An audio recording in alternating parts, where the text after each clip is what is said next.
আসসালামু আলাইকুম সুপ্রিয় শিক্ষার্থীবৃন্দরা, এইচএসসি 2025 ব্যাচের ফর্ম ফিল আপ কীভাবে করবা?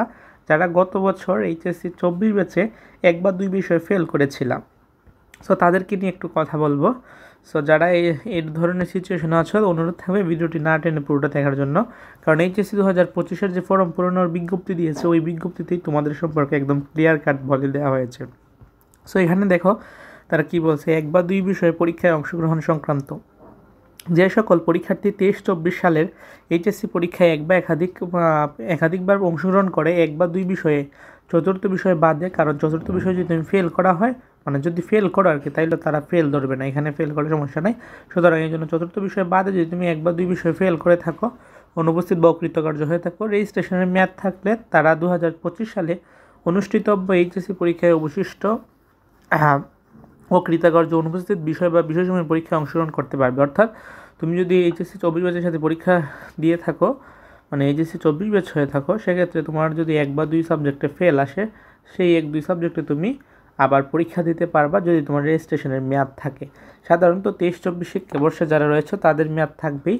এর আগের বছর কিংবা এর আগের বছর থেকে 2 বছর থাকে, রেজিস্ট্রেশনের মেয়াদ 2 বছর থাকে।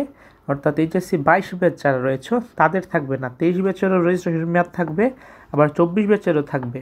অর্থাৎ তুমি 25 ব্যাচের সাথে পরীক্ষা দিতে পারবা। সো এইগুলো তোমরা এইভাবে তুমি এক দুই সাবজেক্টে যে সাবজেক্টে ফেল করছো এগুলোতে পরীক্ষা দিতে পারবা। তবে পরীক্ষার্থীগণ যদি ইচ্ছা করো, তুমি এক দুই বিষয়ে পরীক্ষায় অংশগ্রহণ না করে চতুর্থ বিষয় সহ সকল বিষয়ে পরীক্ষায় অংশগ্রহণ করতে পারবে। সুতরাং তুমি যদি চাও যে আমি না এক দুই বিষয়ে ফেল করছি, যে এইগুলো দিব না, সব বিষয় দিব, তাহলে তুমি এটাও দিতে পারবে। সেক্ষেত্রে তোমার রেজাল্টটা চেঞ্জ হবে এবং তোমাকে ওইভাবে প্রিপারেশন নিতে হবে সব সাবজেক্টের।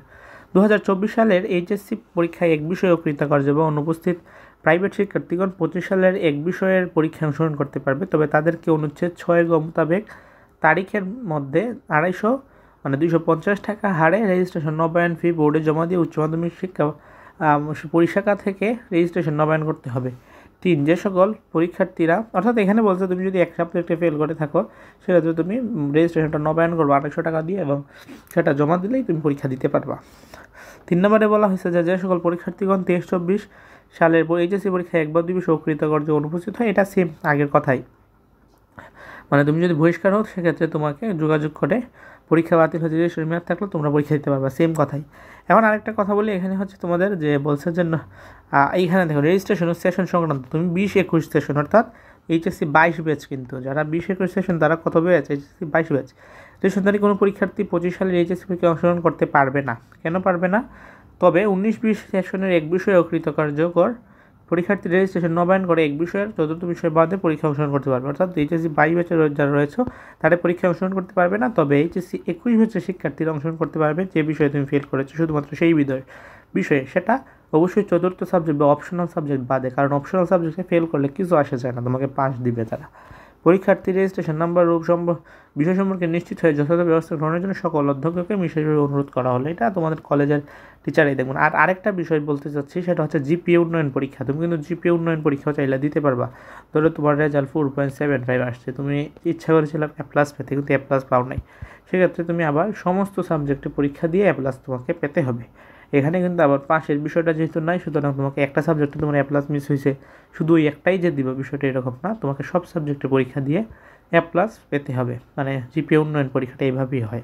এখানে বলছে তারা, দেখো রেজিস্ট্রেশনের মেয়াদ থাকলে জিপিএ উন্নয়নের জন্য পরীক্ষার্থীরা পরীক্ষায় উত্তীর্ণ হওয়ার অব্যাহতি পরের বছরই এইচএসসি পরীক্ষা অংশগ্রহণ করতে পারবেন। সেহেতু যে সকল শিক্ষার্থী 24 ব্যাচের এইচএসসি পরীক্ষায় জিপিএ 5-এর কম পেয়েছে তারা জিপিএ উন্নয়নের জন্য অংশগ্রহণের সুযোগ পাবে। তবে এর ক্ষেত্রে সংশ্লিষ্ট পরীক্ষার্থীকে সকল বিষয়ে পরীক্ষা দিতে হবে।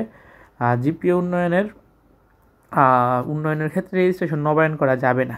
অর্থাৎ রেজিস্ট্রেশন তুমি নবায়ন করার প্রয়োজন নেই, আগে রেজিস্ট্রেশন দিয়ে তুমি জিপিএ উন্নয়নের পরীক্ষা দিবা। যে সকল পরীক্ষার্থী এক বা দুই বিষয়ের পরীক্ষা দিয়ে 2024 সালের এইচএসসি পরীক্ষা উত্তীর্ণ হয়েছে তারা কখনো জিপিএ উন্নয়ন পরীক্ষা দিতে পারবে। অর্থাৎ যারা এক বা দুই বিষয়ের পরীক্ষা দিয়ে পাশ করে গিয়েছো, হ্যাঁ, তারা কিন্তু জিপিএ উন্নয়নের পরীক্ষা কোনোভাবেই দিতে পারবে না। সো এটা হচ্ছে তোমার মোট কথা। আশা করি বুঝতে পেরেছো। ভিডিওটি তোমার ফ্রেন্ডসদের কাছে শেয়ার করে দিতে পারবা, শেয়ার করে দিও যেন তারা দেখে উপকৃত হতে পারে। আজকের মধ্যে এ পর্যন্ত। এটা মূলত ছিল এইচএসসি 25 ব্যাচের জন্য না, এইচএসসি 24 বা তার আগের ব্যাচের শিক্ষার্থীরা যারা ফেল করেছিলে তাদের জন্য। তো তাদেরকে তো বললামই, তুমি যদি চাও জিপিএ উন্নয়নের পরীক্ষা দিতে এ প্লাস পেতে, সেক্ষেত্রে তোমাকে সব সাবজেক্ট পরীক্ষা দিতে হবে। আর সেকেন্ডলি যে বিষয়টা, যদি ফেল ঘটে থাকো 1 বা 2 সাবজেক্টে বা তার চেয়ে বেশি, সেক্ষেত্রে তোমাকে ওই সাবজেক্টগুলোতে আলাদা আলাদাভাবে পরীক্ষা দিতে হবে। যদি রেজিস্ট্রেশন মেয়াদ না থাকে, রেজিস্ট্রেশন মেয়াদে নবায়ন করতে হবে 250 টাকা দিয়ে। আজকের মতো এ পর্যন্তই। চ্যানেল নতুন হলে সাবস্ক্রাইব করে রাখার অনুরোধ রইল। আল্লাহ হাফেজ। সাবস্ক্রাইব।